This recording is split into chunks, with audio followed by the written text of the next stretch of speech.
नक्की आपण जर बघितलं तर फॅमिली प्लॅनिंग करणं हे काय अयोग्य नाही आहे, पण याच्यासाठी आपल्याला कंडिशन बघणं फार महत्त्वाचं आहे.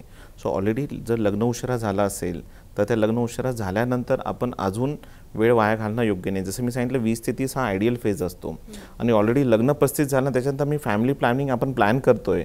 सो दॅट मीन्स आपण ऑलरेडी जे प्रॉब्लेम्स झालेले आहेत त्याला अजून वाढवतोय आपण. सो डेफिनेटली जर माझं लग्न जर 20-22ला झालं असेल आणि त्याच्यानंतर तुम्ही 1-2-3 वर्ष फॅमिली प्लॅनिंग करताय तर दॅट इज ॲब्सोल्युटली ओके. पण त्याच्यामध्ये आपण बाकीच्या गोष्टी पण बघितल्या गेल्या पाहिजे. जसं मॅडमने ऑलरेडी सांगितलं, जो काही लक्षणं दिसत असतील आपल्याला, तर लक्षणं दिसत असेल तर फॅमिली प्लॅनिंग न करता ॲटलिस्ट तुम्ही काउन्सिलिंग सेशन केलं पाहिजे किंवा ॲटलिस्ट एक कन्सल्टेशन केलं पाहिजे, जेणेकरून आपल्याला कारण लक्षात यायला पाहिजे किंवा कारण नसेल तर आपण नक्की त्या गोष्टी करू शकतो. That is not wrong at all. मुळात इन्फर्टिलिटीची डेफिनेशन जेव्हा आपण बघतो तर ती 1 वर्षाची डेफिनेशन सगळ्यांनाच ॲप्लिकेबल नाही आहे. म्हणजे आता मुळात तुमचं लग्न जर 35मध्ये झालं तर तुम्ही एवढ्या वर्षभराच्यासाठी वाट बघितली नाही पाहिजे.